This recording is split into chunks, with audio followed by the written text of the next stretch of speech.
Un peu de tout, bibelots, bijoux et des livres évidemment.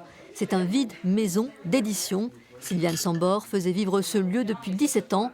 Cette braderie pour elle, c'est beaucoup de choses en même temps. Un nouveau départ personnel, de l'économie circulaire et un financement participatif. Ça fait 49.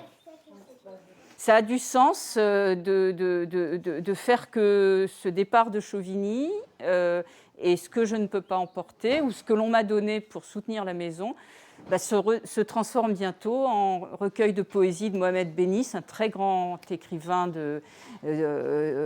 marocain que nous avons déjà publié, ou une nouvelle autrice qui va rentrer dans le catalogue qui nous donne un très joli livre de textes autour des oiseaux. Un coup de cœur, un de mes coups de cœur. Sylviane Sambor est intarissable sur chacun des 320 livres de son catalogue. L'honneur d'une maison d'édition, c'est de s'engager aux côtés d'auteurs de ce type, comme Jean-Paul Chabrier, pour défendre ses livres, essayer de trouver des lecteurs et des lectrices à ces livres. Quand on est un éditeur indépendant comme l'Escampette, on ne pilonne pas les livres, on les fait vivre dans la durée, même s'ils sont publiés il y a 15 ans, 20 ans.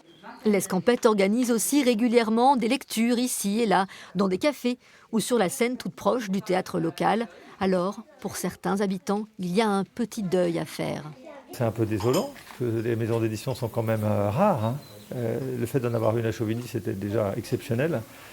Bon, ça reste pas très loin, donc ça c'est la bonne chose.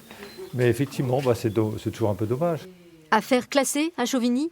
Pas tout à fait. La suite de l'aventure va s'écrire à 25 km de là seulement. Alors l'Escampette prend la poudre, oui, mais a déjà promis de revenir en voisine.